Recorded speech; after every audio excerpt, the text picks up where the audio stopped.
O eto pa, isang pinsan niya, putang ina, self-righteous din. Sabi naman ng pinsan niya, malinis daw ang konsensya niya. Talagang malinis. At saka, malinis daw ang konsensya niya. Malinis talaga. Sa sobrang linis. Putang ina, inubos niyo yung pera eh. Sobrang linis. Nilinis niyo talaga. Nilimas niyo eh. Hayop na yung malinis daw ang konsensya. Wala ka namang konsensya. Romualdez. Paano naging malinis ang konsensya mo? Sige, tingnan natin ito, balitan to. Nanindigan ng kampo ni dating House Speaker Martin Romualdez na hindi siya sangkot sa anumang irregularidad sa infrastructure at flood control funds. Kampante rin daw ang kongresista na masusi at walang kikilingan ang investigasyon ng ombudsman. Para sa update, makakausap po natin si Marian Enriquez. Marian, ano nga ba ang reaksyon ng kampo ni dating House Speaker Martin Romualdez sa issue? Yes, siya. Humarap nga yung abogado ni dating House Speaker Martin Romualdez na si Attorney Ade Fajardo sa media ngayong hapon. Kaugnay nga ito doon sa rekomendasyon ng DPWH at ICI ng plunder at iba pang charges kay Romualdez at dating ako Bicol Party List Representative Zaldico. Again, recommendation pa lang ito. Rekomendasyon. Pinag-uusapan pa lang nila. Hindi pa to nangyayari. Pwede na to basta nasampahan na siya ng kaso sa ombudsman, plunder. Hindi, pinag-uusapan pa lang. Walang yun. Wala ito. Maniwala ka. Kasi sinabi niya ni Bongbong yan last week na hindi, yung pinsan niya, hindi daw damay. O tapos ngayon, paiingayin nila na nire-recommenda na ng ICI. Nire-recommenda pa lang, pinapaingay nyo na. Dinimanda nyo na sana. Tangin na may mga ebidensya na eh. May sinasabi na nga yung mga tao na siya talaga eh. O tsaka tanga lang naman ang mag-iisip, isang party list representative ng hindi naman sobrang sikat na party list representative. Itong party list nga na to, hindi naman to yung number 1 na party list eh. Ang nire-representa nga nito, Bicol eh. So ibig sabihin, maniniwala ka na isang party list representative ang merong may control sa budget ng buong Pilipinas na pati presidente, mas magaling siya. Na pati sa Speaker of the House. Kaya nga may Speaker of the House dahil yan ang pinakamataas dyan. Whatever happens to that Congress, we will blame it doon sa Speaker of the House. Pinagsasasabi nyo.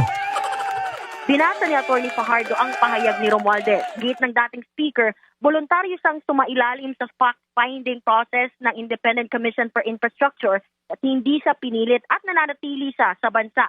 Wala ro ni isang sinumpaan at kapanipaniwalang ebidensya na mag-uugnay sa kanya sa anumang irregularidad. Natural. Alam nga naman, umamin ka.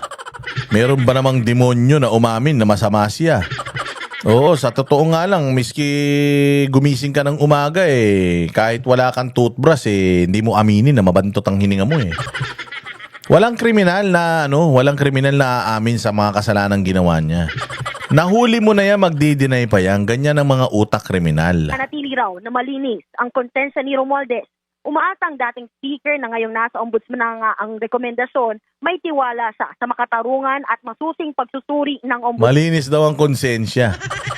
Tanga, baka nilinis nyo na yung pera ng taong bayan. Wala kayong konsensya, boss. Maniwala kayo. Ang payat-payat mo na, Sobrang dami nung kinulimbat nyong pera, putyang ina, inuusig na kayo ng mga konsensya nyo kahit wala kayong konsensya. Actually, hindi sila inuusig ng konsensya. Hinahunt sila. Hinahunting sila ng mga katarantaduang ginawa nila. Yung basurang ginawa nila, wala na. Hindi na nila maibalik, hindi na nila may tapon ulit sa iba. Kasi nga, putyang ina, sinagad-sagad nila Pwede naman kasi sigurong, may magnanakaw naman talaga. Pero pwede ka naman magnakaw lang siguro ng konti dahil lahat naman kayo dyan sa gobyerno, magnanakaw kayo lahat Pwede naman magnakaw siguro ng konti. Putang ina, sinobra-sobrahan nyo naman yung nakaw. Sa loob lang ng 3 taon yung ninakaw ng 25 years ni Marcos Sr., putyang ina, tinapatan nyo Mas sinobrahan nyo pa nga. Tapos ang matindi, okay naman yung nagnanakaw tapos meron ding resulta. Ang problema talaga ghost. Ay, tinaasan yung mga porsyento ninyo para yung mga kontraktor wala na silang kitain. Sinong gagong magninigosyong walang kikitain? Ikaw, pagawin kita ng bahay ko. Tapos, bigyan kita ng budget na 1 million. Pero yung bahay na pinapagawa ko, worth 20 million. Gagawin mo? Tayo nang gagawin mo dyan, kukunin mo yung pera, tarantado ka, akin na yung pera, tatakasan na kita. Bakit? Ginagago mo ko eh. Sinong gagawa ng tulay? Sa kalahati lang nung cost nung ano namin, nung bidding namin. Talagang sinagad-sagad nila. Ang dami nila naghahati-hati, imaginein mo.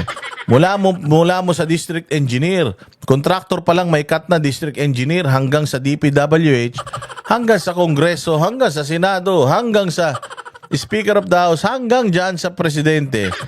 Ganun karami yung kaltas. Kaya nga sinasabi ni Inday, hindi ba, na yung budget na natitira na lang dyan, wala na sa kalahati.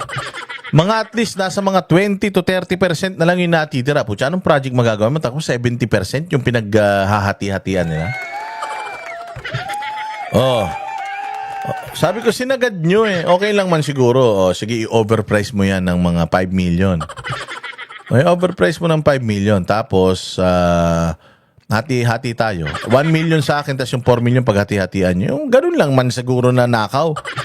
Baka kahit na papaano hindi namin mararamdaman. Pero yung putsang ina talagang inubos niyo yung pera eh.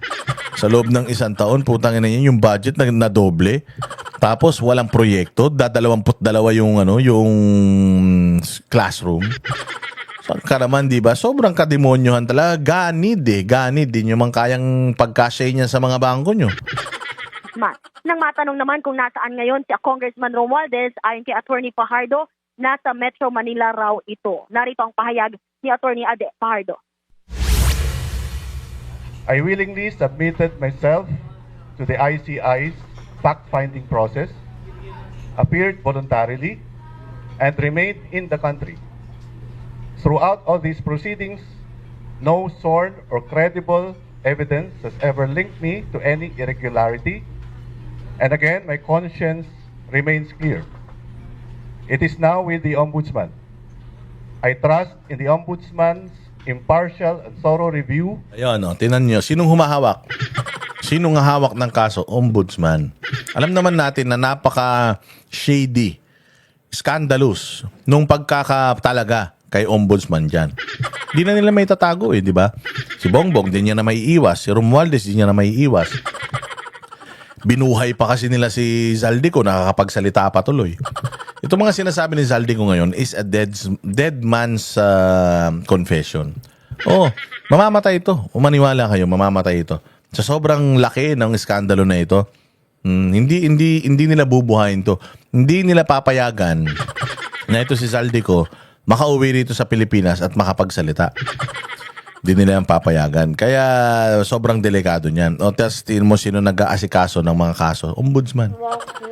If the Ombudsman believes na wala kang ginawang kasalanan, hindi yan mag-iimbestiga. Because ang trabaho ng Ombudsman is to investigate. How can you be so sure na si Ombudsman Remulla iimbestigahan thoroughly ito si Romualdez? Baka nga wala pang isang buwan mag-rule out na yan eh. Na wala kaming nakitang ebidensya that links itong si Romualdez. Gaganon lang yan, tapos na yan. Kaya nga tingnan mo, sabi niya, may tiwala ako sa Ombudsman. Talagang may tiwala kayo naglagay dyan eh. Kahit nanuknukan ang dami ng kaso, minagic nyo para lang mailagay siya dyan eh. So the purpose, kaya inilagay nyo siya dyan, hindi lang para trabahuin si Inday Sara, kung hindi para iiwas sa inyo. Yung mga kaso, hindi kayo makasuhan lahat ng mga plunder. Tingnan nyo, may rekomendasyon ng ICI na kasuhan sa Ombudsman. Tingnan nyo kung gagalaw ang Ombudsman. Tingnan nyo, one of these days, magsasalita ang Ombudsman na I cannot find any link or any evidence linking the speaker. Pero we're still gonna look. Ganyan lang ang gagawin ng mga yan. Wala yan. Maniwala kayo, itong sinasabi nilang keso kakapapakasuhan, inire-recommendang kasuhan, wala yan. Since it is just a recommendation, ibig sabihin it's still up to the Ombudsman if they're gonna file cases against the Sandigan Bayan. Kasi ang trabaho ng Ombudsman parang Department of Justice yan sa normal na korte. Siya ang maghahanap ng probable cause para idemanda ka, habla ka daan sa Sandigan Bayan. Sandigan Bayan ang parang korte na magdidesisyon. Then after Sandigan Bayan, meron pang Supreme Court. So ganyan kasalimuot yung pagdadaanan niyan. Do you think itong si Romualdez, ilang taon na lang sila, 2.5 taon? Kaya nilang patagalin, pahabain yan hanggang sa makakalimutan na, katulad ni Leila de Lima, nakalabas na. Katulad ni Reza na acquit na. Katulad ni Kerwin Espinosa na biglang nakalaya na. Ganyan lang gagawin ng mga yan. Oo, kailangan yan, ang ombudsman mag-file ng case kagad sa Sandigan Bayan para ma-issuehan na ito ng mga arrest warrant at makulong ng mga ito. Until then, wala yan. Katarantaduhan yung mga kaso-kaso na yan kunyari. And evaluation. I do so with confidence that a fair and complete assessment of the record will reflect the truth. Oh, yun ha. Yun ang sinasabi niya. Oh, malinis daw ang konsensya ni Satanas.